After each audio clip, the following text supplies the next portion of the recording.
Here's a message, ladies. Turn this up a little bit. If a man tells you, wait for them, or don't leave me, don't. Live your life fully. Live it successfully. Live it happily. Live it for the divine. Travel, do whatever it is you like. Do whatever it is you love. Do what is going to make you happy and lift your spirits high. Because you're meant to soar. And that means your spirit and your soul and your body. So do not wait for a man. Don't wait for him. And if they want you to wait for them, no, you do not wait for any man. And the same applies for a man towards a woman. Because you're supposed to live life anyway. And whatever your paths are meant to cross, they're gonna cross. They're gonna cross. And you're gonna know. It's gonna be an acknowledgement. It's gonna be a knowing. And number 2. Some of my messages are kind of choppy, different subjects and things, but it's all going to make sense one day. And the reason why I say that is because I mentioned before in my other video that I see life like a puzzle. And different puzzle pieces will snap into place as if it was meant to snap in that specific place on the tapestry of that puzzle. And some pieces will be in the corners. And that's kind of like, is nowhere near where you are in the picture because you're right in the center of that puzzle. So when you are busy living your life, whether you're wealthy or whether you're poor or whether you're in between, you live your life as if that guy doesn't exist until he exists. So keep it going. Number 2. Having been in the Pacific Northwest and specifically in the Portland area, I do want to bring clarity to something that I found while living here. And it is very, what's the word I'm trying to find? It is very, I can't find the word right now, but it'll come to me. But it is regards to the Black Lives Matter. That's a ruse. It is used to bring blacks to a place where they are not welcomed. And having moved here and having dealt with seen some of the issues and even experienced some issues dealing with domestic violence and seeing a lot of people, addictions and things out here and the level of homelessness and things like this, and having come from a place where I experienced some of those issues, not addictions or anything, but just the sheer audacity of people here who have shown to have discriminatory behaviors, and racism here exists, of course. I am cautioning black women who end up having to come here to not. Having been in an interracial marriage, that experience has shown me that you can marry someone who has racist tendencies or discriminatory behavior, that cloaked themselves as a beacon of light, or cloaked themselves in charm, or cloaked themselves in flattery. And my best advice would be not to engage with a lot of people in said places. When I mean engage, I mean do not vet all men is the best advice. Also, do not be cautious about dating.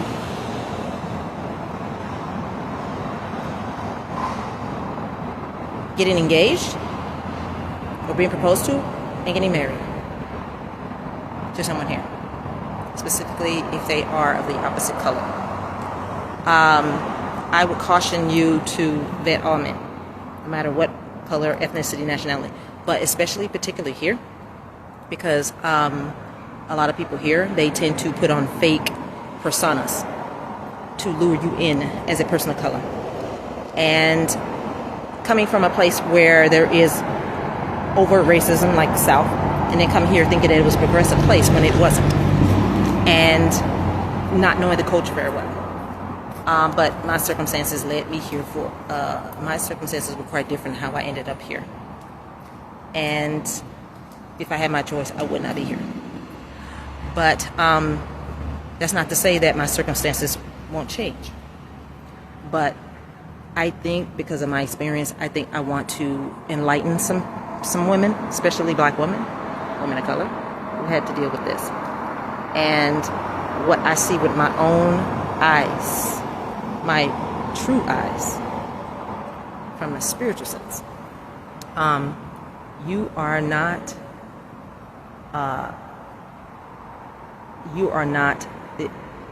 I was looked down upon. I was looked down upon and discriminated against. Portland was not my first place to come. Considering Oregon's history, I did learn about Oregon's history for the first time when I got here, and I did not know the racial undertones here about this state. And it shocked me and disturbed me as well. And having married someone here that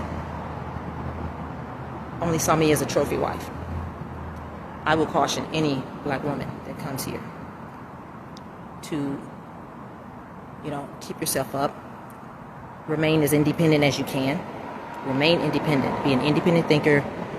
I'm talking about people like us in general, to be an independent thinker,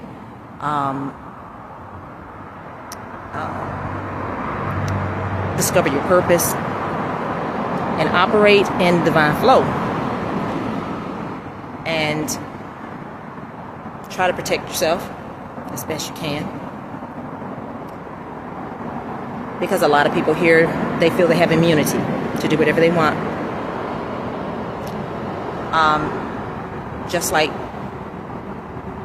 my exes or my ex-husband.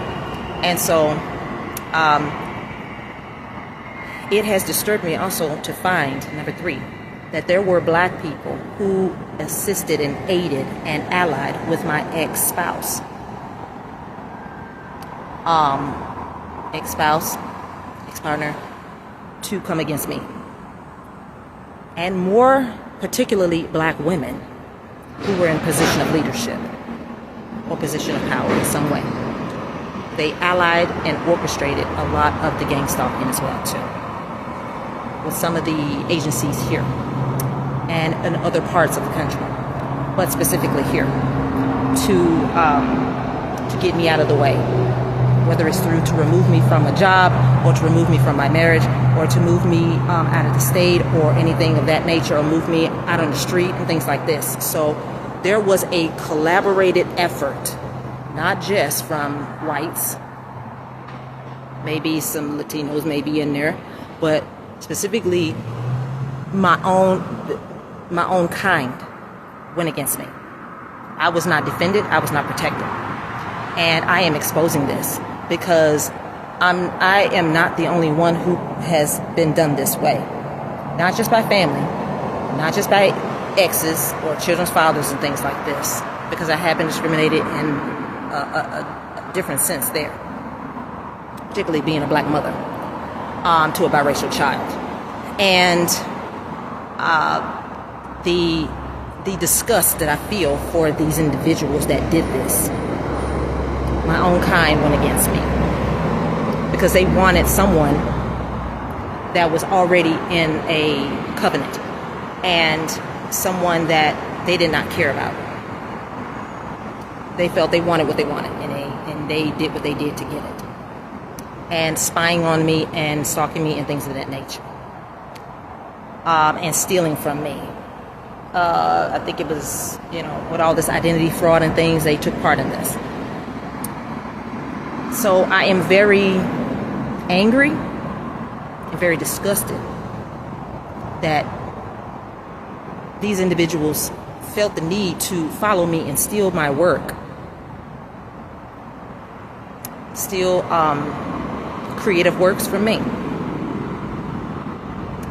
and literally violate me when I was already being violated. And so, and seeing that the black community in some way would stoop that low, you've lost a very powerful ally. You've lost a very powerful ally because of this. And because there's always this talk of reparations for slavery and things. Well, certain aspects of the black community attacked me with someone who kind of instinctively did not like our skin color anyway. And now that I'm realizing this, I am discovering this, it was a realization recently to me that I did not, after I've come out of this heartbreak, I have clarity now. And so I'm saying this because it was wrong for them to do that. It was deadly wrong. They broke spiritual laws. Going against the covenant, number one. But I realized that that person was not my person. So they all got what they manifested. They got what they wanted. And actually it's a blessing in disguise. So you took a headache off of me. You took a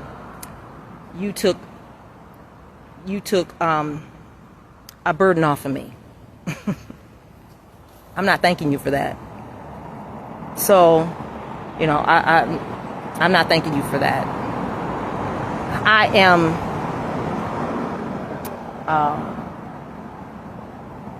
just wishing y'all the best on that. Because you got the jackpot. You got the jackpot. You got a jackpot. You got a jackpot. So, because you see, I am happy, baby. And I'm free. I'm free. So just know that whatever a man sows, he also reaps. And that can be women too. And because I know that black people here in Portland are a strange, rare breed from where I'm from. And weird as I should say. All the more to say that, thanks. I think. Because I'm free. And I'm happy. And if you can see it on my face, you can tell, honey, it is in my glow. So, that's pretty much the message I have to say, is that go where you're wanted. Go where you're welcomed. Go where you can let your hair down, that you get that spark back in your eye, you get that pep in your step, you get that, you get that jump start of your heart.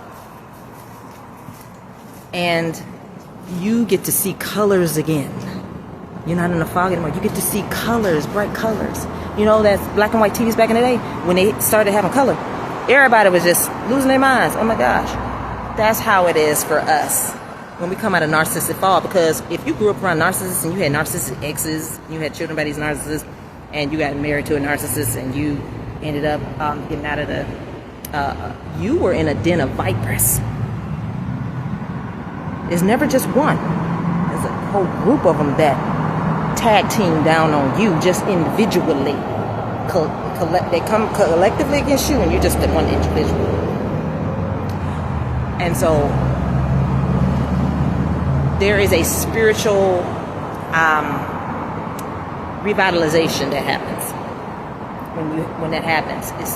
You're growing. You grow. You literally are. You've seen these colors like I had before. This has happened before when I think I was in my 30s or something. It was like the fog had lifted, and I literally had spiritual clarity about, my environment. That's because Spirit was removing the narcissistic, that narcissistic fog. that making me see things for what they are, and for people for who they are. And it was layers to that. And now, since I'm able to clearly see, I'm stumbling my words, sorry. I'm clearly seeing people for who they are here too. And even though I grew up and I wasn't safe in my own household growing up, in my childhood as adolescent, I was not safe with my children's fathers and exes and things like this, and even more so not with my ex-spouse, because they were sneaking around doing things. And so we were all blinded. We were all blindsided by the discard and things like this, but the Most High caused all of that to end. And so we were able to, not only, the Spirit also cut those spiritual ties, but we also were able to walk away too. Walk away and start to hold our head up high, because now we know who we are. I know what I got. I know what I have inside. I know now. Because we have to get out of that. We have to deprogram ourselves from what we've been taught from other people who were jealous and envious of us and who wanted to steal our life. And not only that, but they not only broke spiritual laws, but they broke all kind of laws. And now they have to deal with the fallout from that. But we don't care. We don't know what they're doing.